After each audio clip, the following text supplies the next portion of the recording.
Ilang araw nga kami sa Pampanga kaya napabayaan naman talaga namin ang aming kwarto at parang ang hindi na siya kwarto ng tao. Kaya naman for today's video ay naisipan kong ang ligpitin na lang ito mga mare.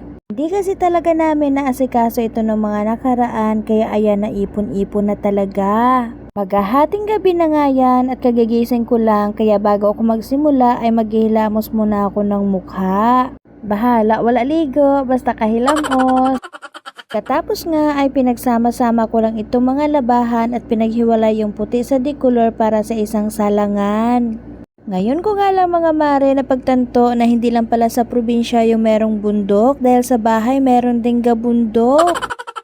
Ilulaundry nga lang namin yung kinabukasan kasi baka pag ako yung maglaba ay aabutin pa ako ng ilang linggo at hindi pa matatapos ay aba naman.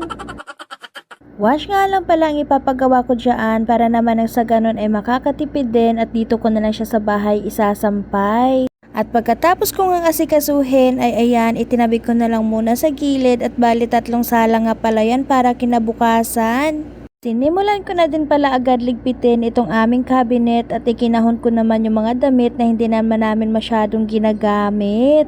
Ito nga palang cabinet namin mga mare ay si Jusawa lang ang gumawa niyan kaya sobrang nakatipid kami at hindi na namin kailangan bumili ng mga Durabox. Napakalaki din naman talaga ng advantage na magkaroon ka ng isang partner na napaka-madiskarte sa buhay. Pero sa totoo lang mga mare ay hindi ko talaga alam kung saan niya nakuha yung mga talentong yan at nung tinanong ko nga siya kakapanood lang daw ng Netflix.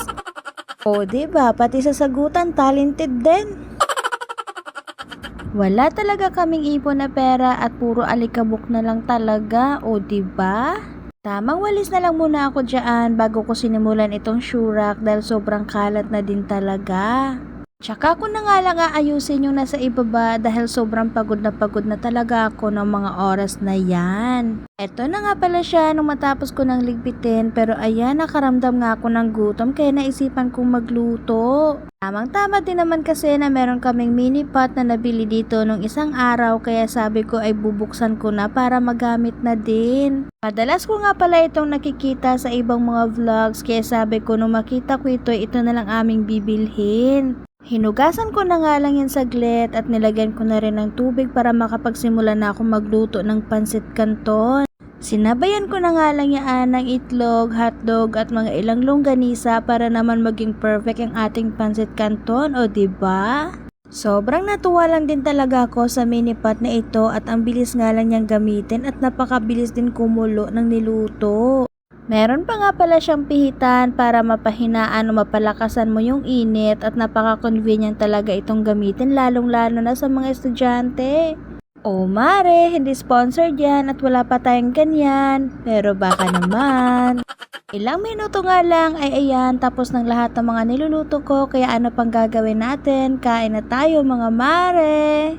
Aminin natin na isa ito sa mga napakadaling takbuhan na pagkain lalo na pag madaling araw na nagugutom ka. Wag lang talaga natin itong araw-arawin at talagang hindi naman ito maganda sa ating kalusugan, ganon. So yun lang muna mga mare at kung nagustuhan nyo po yung ating mini vlog, please don't forget to like or follow and pakishare na rin po ng ating video. Maraming salamat sa inyong walang sawang suporta at isa na namang malaking thank you Lord para sa araw na ito.